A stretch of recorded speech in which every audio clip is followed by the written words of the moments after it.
Humnoonni waraanaa Iraan buufataalee waraanaa Ameerikaa kanneen Galaana Arabaa fi naannicha keessa jiran hundaam guutummaatti barbadeessuu isaanii labsanii jiru. Kun haleellaa Misaa'elaa idilee miti. Kun buufataalee waraanaa hundaam guutummaatti haxaa'uudha. Iddoowwan Ameerikaan Hulaan Eegumsaa kiyya jechuun ittiin of tultu har'a irree sibiilaa Iraaniin caccabanii qileetti nammanii jiru. Bal'ina isaa qabannee jirra. Erga waraanni kun eegalee guyyoota muraasa qofa booda Jeneraaloonni gurguddoon Iraanii fi Raashiyaa dhoksaatti wal arganii riqicha sibiilaa Moskoorraa hanga Teeraanitti diriirsan. Xiyyaaronni fe'umsaa Raashiyaa meeshaa waraanaa bobaa nyaataa fi qorichaa baatanii ija raadarii Ameerikaa jala miliquun buufataalee Iraan qubachaa turan. Wanti hunda caalaa dinqisiisaa fi teeknooloojii Ameerikaa jaamse garuu dhimma dirooniiwwaniiti. Iccitii Ameerikaa rifaasisee bal'inaan ni dhageessu.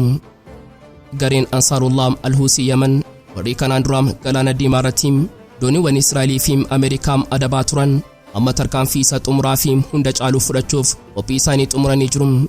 Tarkaanfiin kunis ulaa Baab al-Mandab isaam hulaa daldalaa fi dhiigaa dinagdee addunyaa ta'e guutummaatti to'annoo waraanaa jala oolchuu fi cufuudha.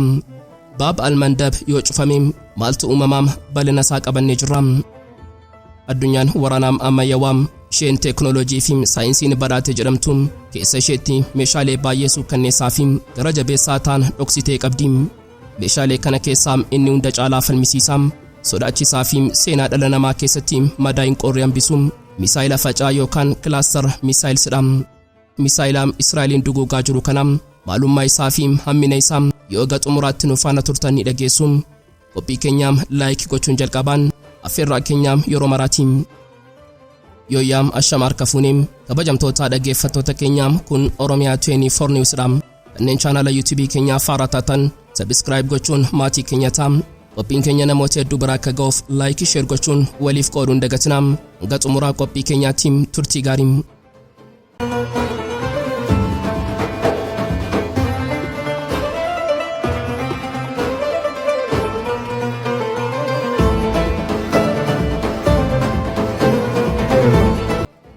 Addunyaan har'aa dhugaadhaa fi seenaa kan of tuulummaa Ameerikaa guutummaatti daaraa godhee dhaga'uuf dirqamtee jirti. Baha Giddu-galeessaa inni waggoota dheeraaf mooraa taphaa waraanaa warra dhiyaa fakkaatu har'a awwaala buufataalee waraanaa Ameerikaatti jijjiiramee jira.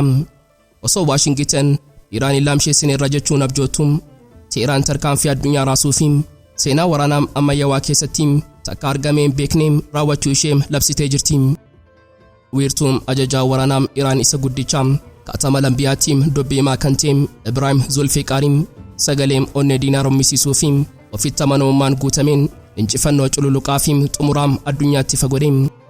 Humnoonni waraanaa Iraan buufataalee waraanaa Ameerikaa kanneen Galaana Arabaa fi naannicha keessa jiran hundaa guutummaatti barbadeessaniiru jechuun labse. Kun haleellaa Misaa'elaa idilee miti. Kun buufataalee waraanaa hundaa guutummaatti haxaa'uudha. Iddoowwan Ameerikaan Hulaan Eegumsaa kiyyaa jechuun ittiin of tultu har'a irree sibiilaa Iraaniin caccabanii qileetti nammanii jiru. Wanti caalaatti peentagooniin qaaneessuu fi addunyaa dinqisiisee garuu haala loltoota Ameerikaati.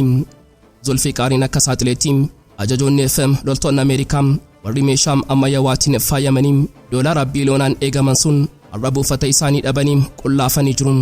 To'annoon waraanaa guutummaatti harka isaanii keessaa biira. Haleellaa Iraan isa olmaa fi bultii dhabsiise kanaan loltoonni Ameerikaa buufataalee isaanii warra gubatan gadi lakkisanii baqachuun iddoo dhoksaa garaa garaa keessaa rarraanii lubbuu isaanii eeggachaa jiru. Iraan asirratti dhaabbanne tarsiimoo waraanaa fi sammuu isa hunda caaluuf fayyadamteetti. Ibraahim Zulfiqaariin waraana kana gara uummata naannichaatti ceesisuun waamicha seena qabeessaa fi sodaachisaa ta'e uummata Baha Giddu-galeessaatiif dabarse. Loltoonni Ameerikaa buufata isaanii dhabanii asii fi achi dhokachaa jiru. Uummanni naannichaa iddoo loltoonni Ameerikaa kunniin itti dhokotan hordofuun akka nuuf qabaasan gaafannaa jedhee jira. Mee hubadhaa Iraan loltoota Ameerikaa warra biyya alaa dhufan kana dirree ofii isaanii irratti adamfamoo taasisteetti. Waamichi kun Ameerikaadhaaf salphina guddaadha. Sababiin isaa loltoonni isaanii amma booda Misaa'ela Iraan qofa osoo hin taane ija uummata Arabaa fi uummata naannichaa warra isaan jibban jalaa dhokachuu danda'u. Iraan uummata naannichaa waliin ta'uun loltoota kana adabuuf sochii eegaltee jirti. Dabalataanis ibsi wiirtuu kaatama lambiyaa kun mootummootaa fi uummata biyyoota naannichaatiif akeekkachiisaa xumuraa of keessaa qaba.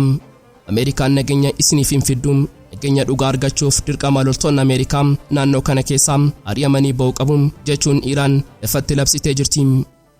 Iraan sirna eegumsaa Ameerikaa isa sobaa sana daara gochuun naannawwan Baha Giddu-galeessaa lammiilee Baha Giddu-galeessaa qofaan akka eegamuuf dirqisiisaa jirti. Walumaa galatti har'a madaaliin humna addunyaa guutummaatti garagalee jira. Ameerikaan sibiilaa fi xiyyaara isheetiin bontus, Iraan ammoo kutannoo haqaa fi misaa'ela ammayyaawaa qabattee diinee ishee manuma ofii ijaarratte keessatti harka qullaan bissee jirti.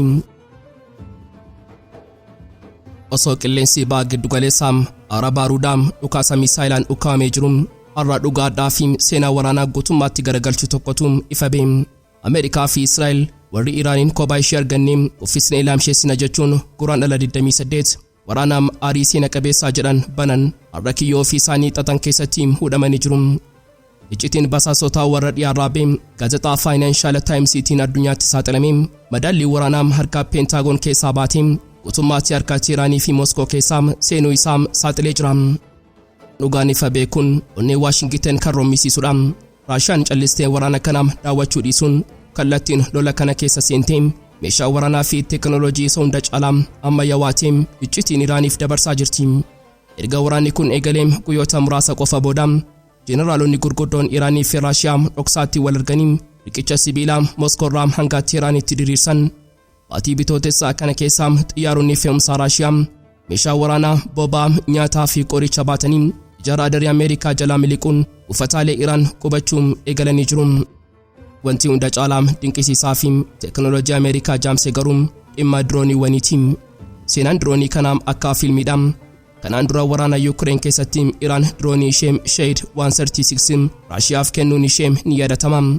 Har'a garuu Raashiyaan olmaa Iraan deebisuuf diroonii kana qartee dandeettii sammuu namaa hin tilmaamne itti uumtee Iraaniif deebisee jirti. Ogeettiin quunnamtii Raashiyaa fi Iraan kan taate Nikool Giraajevskiin akka saaxilteetti injiinaroonni Raashiyaa diroonii Shahidiif Iraantuu kanaan fudhatanii motora isaa dachaaraan saffisiisanii sirna qajeelchaa isaa ammayyeessanii wanta hunda caalu ammoo teekinooloojii dambalii diinaa cabsuun itti galchanii jiru. Kana jechuun maal jechuudha? Ameerikaan yeroo hundaa diroonii diinaa kuffisuuf waraanaam elektirooniksii fayyadamtee sammuu diroonichaa jaamsiti. Garuu dirooniiwwan har'aam Raashiyaan Iraaniif ergite kunniin sirna jaamsituu Ameerikaa kanaa caccabsanii ija qaraatiin iddoo yaadamee qulqullinaan rukutu. Iraan diroonii ofii hojjettee irraa har'a diroonii Raashiyaan eebbifame qabattee buufataalee Ameerikaa warra biyyoota Arabaa keessa jiran daara gochaa jirti. Qorataan dhimma waraanaam Antooniyoo Jiwostooziin dhugaa kana yeroo ibsu Iraan har'a diroonii baay'ee hin barbaaddu. Isheen diroonii qulqulluu fi ammayyaawaa barbaaddi. Sanas Raashiyaarraa argatteetti jedha. Kufaatiin Ameerikaa asirratti hin dhaabbanne. Pireezidaantiin Tiraamp ofii isaaniitiin dhiphina isaanii dhoksuu dadhabuun Puutiin Iraaniin xinnoo gargaaraa jira jedheen yaada jechuun Fox News irratti amanee jira. Garuu gargaarsi kun xiqqoo hin turre. Raashiyaan ija saatalaayitii ishee isa waraanaa kan samii irraa qamalee lafarraa deemtu adda baasuun guutummaatti Iraaniif bantee jirti. Kanaan dura Iraan buufata Ameerikaa yookaan doonii Galaana irraa argachuuf ni dhiphatti turte. Har'a garuu ija Raashiyaatiin ilaalte dooniin Ameerikaa bakka kana jirti. Loltoonni isaanii as dhokotanii jiru jechuun Misaa'ela ishee iddoo sirriitti furguggisti. Kufaatiin raadarii Ameerikaa TADFM xiyyaara KC-135 iccitii gargaarsa kanaa ta'uu mala. Iraan eegumsa ishee caalaatti jabeessuuf sirna ittisaa qilleensaa ammayyaawaatiin Raashiyaarraa bitachuuf waliigaltee mallatteessitee jirti. Sirna ittisaa Misaa'elaa Verbaa jedhaman 500 fi rokkeettiiwwan 2500 bitachuun loltoota ishee lafarraa akka gaachana sibiilaatti ijaarteetti. Dhugaadhaan Raashiyaan sirna SA-400 isa guddichaa Iraaniif kennuu diddee jirti. Garuu kun diinaaf gara laafuu osoo hin taane herrega siyaasaati. Raashiyaan SA-400 Iraaniif yoo kennite ogeeyyiin Raashiyaa dirqamaan Iraan naqanii xiyyaara Ameerikaa rukutuu qabu. Kun ammoo waraana addunyaa sadaffaa fida. Kanaafuu Moskoon waraana kallattii Ameerikaa wajjin dhiistee harka lafa jalaan Iraaniif seefii qartee laachaa jirti. Obomboleettiin waraanaa Baha Giddu-galeessaa kun rafama isaa hanga Awurooppaatti geessisee jira. Pireezidaantii Yuukireen Volodymyr Zelenskiin yeroo Iraan diroonii Raashiyaatiin Ameerikaa rukuttu arguun dhiphinaan iyyatee jira. Raashiyaan odeeffannoo basaasaa fi teekinooloojii ishee Iraaniif kennaa jirti. Kunis miidhaa jira. Ameerikaan deebii kennuu qabdi jechuun fuula eegsisaa irratti lallabee jira. Osoo addunyaan dhiphina waraanaa Baha Giddu-galeessaa kan Iraan Ameerikaa fi Israa'el gidduutti boba'aa jiru kanaan hafuura dhokfattee hordoftu har'a barii kamisaa bitootessa 26 sagaleen biraam kan onnee diinaa cabsuu fi dinagdee addunyaa hudhuun dachee Yaman irraa dhagaamee jira. Waraanni kun daangaa tokkotti kan qabamu akka hin taanee fi addii warraaqsaa yookaan axis of resistance kamaratti akka hin teenyeem dhugaan lafarraa ifatti labsaa jira. Gabaasni waraanaa dhaabbataa oduu Iraan tasniim ifa godhe akka saatileetti gosoonni Huusiim Ansaarullah Yaman warri kanaan dura Galaana Diimaa irratti dooniiwwan Israa'elii fi Ameerikaa dabaa turan amma tarkaanfii isa xumuraa fi hunda caalu fudhachuuf qophii isaanii xumuranii jiru. Tarkaanfiin kunis ulaa Baab al-Mandab isa hulaa daldalaa fi dhiigaa dinagdee addunyaatti guutummaatti to'annoo waraanaa jalaa oolchuu fi cufuudha. Maddi iccitii Iraan tokko dhimma kana yeroo ibsu gosoonni Huusiim yoo haalli waraanaa kun dirqisiisee fi ulaagaan isaa geem daqiiqaa muraasa keessatti ulaa Baab al-Mandab guutummaatti dhuunfannee diina of tuulu kanaam hafuura dhorkuuf qophii guutuurra jiru jechuun waadaa galanii jiru. Kun ergaa salphaa miti. Kun madaallii waraanaa guutummaatti garagalchuu fi Pentaagoniin muddama keessa kan galchudha. Ulaan kun Galaana Diimaa fi Garba Hindii kan wal quunnamsiisu yoo ta'u dooniiwwan boba'aa fi daldalaa Awurooppaa fi Ameerikaatti deeman hundi dirqamaas keessa darbu isa to'achuu jechuun ija dinagdee addunyaa jaamsudha. Meetarsiimoom hudhaa dachaa kanaam gadi fageenyaan haa xiinxallu. Iraan guyyoota darban keessaa ulaa Hormuz isa boba'aan addunyaa harki 5 yookaan 120 keessa darbu guutummaatti cuftee dooniiwwan daldalaa 200 ol galaana irratti akka dhaabbatan gootee jirti. Amma immoo michoonni ishee Yaman keessaa ulaa Baab al-Mandab cufuuf yeroo qophaan Ameerikaa fi Israa'el kiyyoo lameen gidduutti ukkaamamuuf deemu.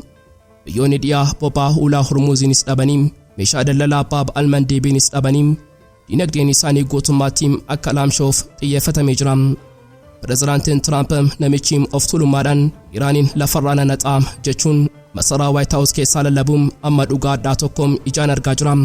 Tiraamp xiyyaaraa fi doonii waraanaa Galaana Arabaatti guuree Iraaniin jilbeenfachiisuuf yeroo tattaafatu Iraan ammoo harka ishee dheeraa Yamanitti diriirsitee ati samii keessatti yoo na barbaadde ani ammoo galaana keessatti si awwaala jechuun diina ishee manuma isaanii keessatti dhiphisaa jirti. Ameerikaa fi Israa'el kanaan dura Huusii dadhabsiisuuf Yaman irratti boombii roobsanii turan. Garuu gootonni kunneen cabuu dhiisanii har'a caalaatti ijaaramanii ulee sibiilaa qabatanii gara dirree waraanaa guddichaatti deebi'anii jiru. Murtoon Huusii kun Iraan hoggansa Araam Ayatollah Mujtabaa Khamenei jalatti adda warraaqsaa guutummaatti dammaqsitee waraana kana gara waraana guutuu naannichaatti ceesisaa jiraachuu ishee mirkaneessa. Walumaa galatti waraanni kun amma dirree Teeraanii fi Tel Aviv qofarraa darbee bishaanota tarsiimaa addunyaa hunda dhuunfataa jira. Iraanii fi michoonni ishee madaallii sodaam of harkatti galchanii dinagdee addunyaa fi hoggansa Ameerikaa jilbeenfachiisuuf tarkaanfii isa dhumaa fi murteessaa fudhachuuf qophii xumuranii jiru. Addunyaan amma boba'aan dhabamee dooniin dhaabbatee of tuultonni mo'amuu isaanii amananii harka kennachuuf yeroo isaan dirqaman ija banattee daawwachaa jirti. Addunyaan waraanaa ammayyaawaa isheen teekinooloojii fi saayinsiin badhaate jedhamtu keessa isheetti meeshaalee baay'ee suukaneessaa fi gara jabeessa ta'an dhoksitee qabdi. Meeshaalee kana keessaa inni hunda caalaa falmisiisaa sodaachisaa fi seenaa dhala namaa keessatti madaa hin qorre hambisuun Misaa'ela Faca'aa yookaan kilaastara Misaa'elsidha. Meeshaan kun waraana tokko daqiiqaa muraasa keessatti xumuruuf humna haa qabaatu malee dhiiga namoota nagaa fi daa'immanii dhangalaasuu irratti seenaa gurraacha qaba. Misaa'elli kun akkamitti hojjeta yoo jenne ijaarsi isaa akkuma bofaa summii isaa bittinneessuuti. Yeroo furguggifamee samiirra ga'u qaamni isaa inni guddichi qilleensa keessatti akka qolaatti banama. Battaluma sanatti boombiiwwan xixiqqoon dhibbaan yookaan kumaan lakkaaman gara lafaatti akka bokkaatti roobu. Kaayyoon isaanii tokko qofa lafa bal'aa uwwisuun waraana konkolaattota sibiilaa fi bu'uuraalee diinaa hundaa daaraa gochuudha. Garuu wanti meeshaa kana hunda caalaa diina dhala namaa taasisuun boombiiwwan xixiqqoon kunniin hundi isaanii yeroo lafa tuqan battalumatti hin dho'an. Dhibbeentaan murtaa'e tokko osoo hin dho'in lafa keessaa marga jala yookaan caccabaa gamoo jala dhokatee hafa. Boombiiwwan dho'uudhaan kunniin akkuma boombii lafa jalaa ta'uun waggoota dheeraaf lubbuu gaadhu. Jeneraaloonni fi hoggantoonni waraanaa meeshaa kana baay'ee jaallatu. Sababiin isaa yeroo tokkotti lafa bal'aa barbadeessuuf uffata xiyyaaraa diinaa caccabsuun xiyyaarri akka hin kaane gochuu fi sochii waraanaa diinaa guutummaatti laamsheessuuf humna addaa waan qabuuf diina dadhabsiisuu fi ofirraa deebisuuf teekinooloojiin kun dirree waraanaa irratti filannoo isa duraati. Haa ta'u malee gatiin dhalli namaa kafalu baay'ee ulfaataadha. Waraanni erga dhaabbatee waraqaan nagaa erga mallattaa'e waggoota boodallee boombiiwwan lafatti hafan kunniin lubbuu namoota nagaa galaafachuu itti fufu. Keessattuu daa'imman yeroo harkaan tuqan itti dho'u qonnaan bultoonni lafa isaanii qotachuu sodaatu. Ibiddi meeshaa kanaa nama qofa hin gubu, dachee fi naannoo irrattis summii facaasa. Biyyoonnii fi qe'een misaa'illi kun itti roobe summii dho'insaa fi keemikaala kanaan xureeffamu.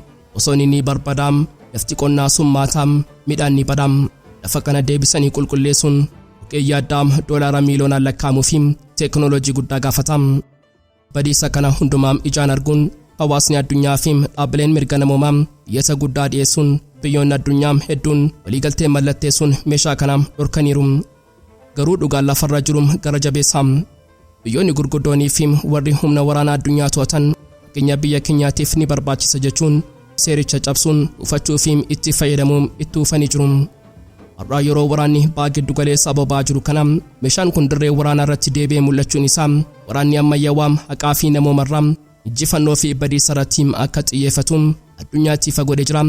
Misaa'illi faca'aan meeshaa waraanaa qofa osoo hin taane seenaa gaddaa dhalootaaf darbu kan lafarratti hambisudha. Egaan kabajamtoota dhaggeeffattoota Oromiyaa 24 News qophii guyyaarraaf qabannee dhiyaanne asumarratti goolawmaa kanneen chaanala YouTube keenyaa Har'a taatan subscribe gochuun maatii keenya ta'aa. Qophiin keenya namoota hedduu bira akka ga'uuf like share gochuun waliif qooduun dagatinaa. Hanga xumuraatti waan nu faana turtaniif galatoomaa.